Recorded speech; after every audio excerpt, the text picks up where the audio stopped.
Good morning, fans. Please, I have a question for my fans this morning, and the question is it necessary that whenever me or anybody want to talk or give advice about raising pig, he has to wear a dirty clothes or casual clothes and stand in the pigsty before his advice can look like something relevant? Is it necessary that all our advisors on YouTube talking about a pig must wear casual clothes and stand around the pigsty before their advice can look like relevant? Well, I will say no. It is not necessary that they have to wear casual clothes so that their advice may look like relevant, or they are really working in pigs or in doing piggery business or pig pen, or know what they are talking about.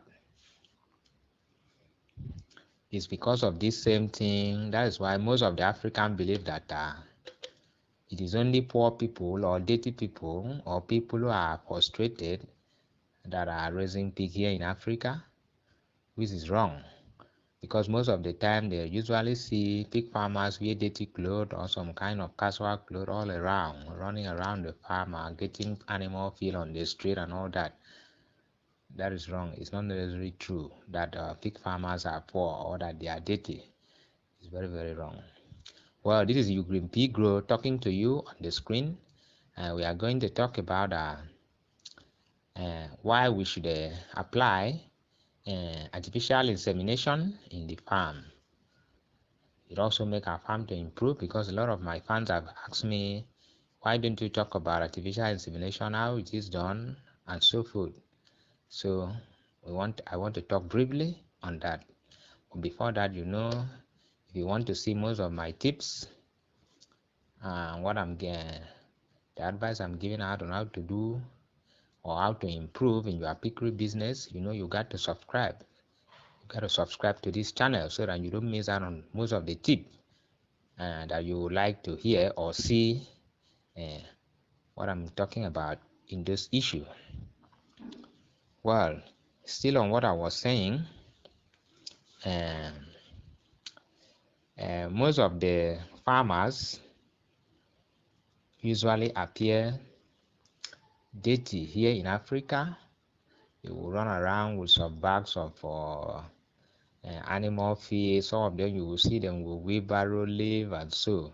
And because of this thing, most of our youth here, they would not even want to go near to where pig is raised or even talk of raising pig, because they consider that that is a business that is meant for the old-fashioned people and old people.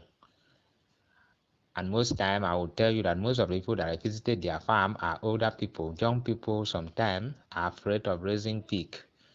They say that is a smelling something, is meant for the old people. They usually dirty and so and so. But here I want to show it to my fans that it's not necessary that farmers are dirty or they are poor or they are old-fashioned or so. That's why you can see how I appear today. That is how I always look most of the time that you see me. It's not necessary that I must stand in the pigsty or you will see me inside the pig pen before I can give out my advice. I can talk anywhere, on the road, on the car house, anywhere. You can see me anywhere, because after I finish out in the farm, I will change up to whatever I would like to become or what I usually be. Yes, that is it. Because as I'm talking, you see me here, I'm also an animal farmer. I raise pig as well. I'm a businessman. I also study about animal science. That is a student of animal science, veterinary doctor, and also a distributor of animal feed. When I finish up in my farm, I would dress on good to where I wanted to go and also look how I want to be. It's not necessary that all the pig farmers have to look dirty or all the time run around with some dirty clothes and or stuff like that. No, that is wrong. You can appear anyhow you want to look. You are still a farmer. Farmers are not poor people. Most of them are very rich. If you look around here, you will see that what you see is not like a farmer or so. This is a what you can see is a better. Yes.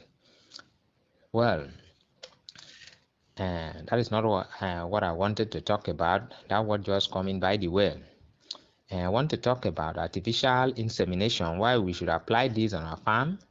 That's because most of my fans have asked me that I should talk about artificial insemination and how it is applied.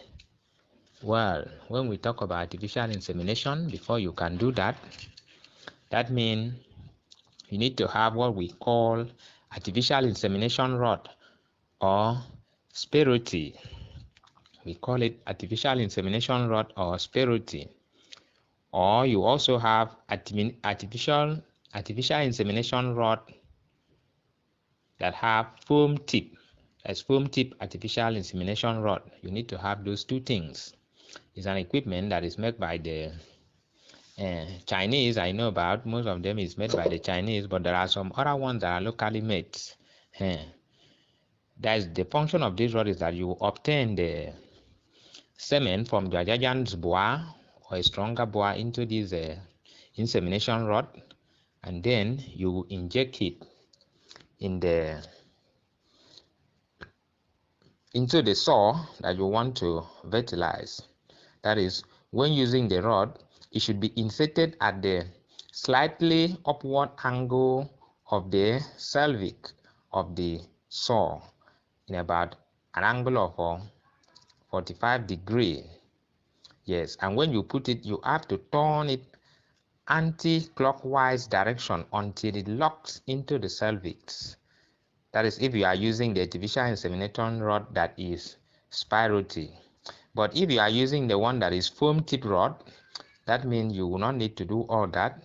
You will just insert it into the cervix of the soil and put a little pressure on the bottom, and with that the soil will be fertilized. But before you do this, you have to make sure that your soil is kept in one place by an equipment or anything that you use to make sure that the soil is standing in one position. You may even tie the soil up to one direction, or a strong person may hold it up for you, or you may get some equipment that will make the soil to stand in one place. If you are to use this for numerous number of soil, that means you have to get all of them to stand in one place. They will not just be run around. Another thing that will help you is that you must make sure that the saw or the gill is fully heat so that it would allow you to do the insemination.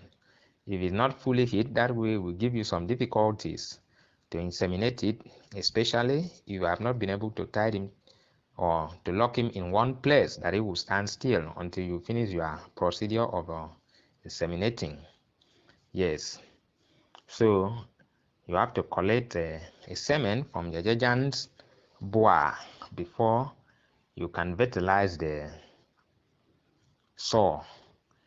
Yes, we will talk more about how you can do this. That is how you can collect the semen from your boa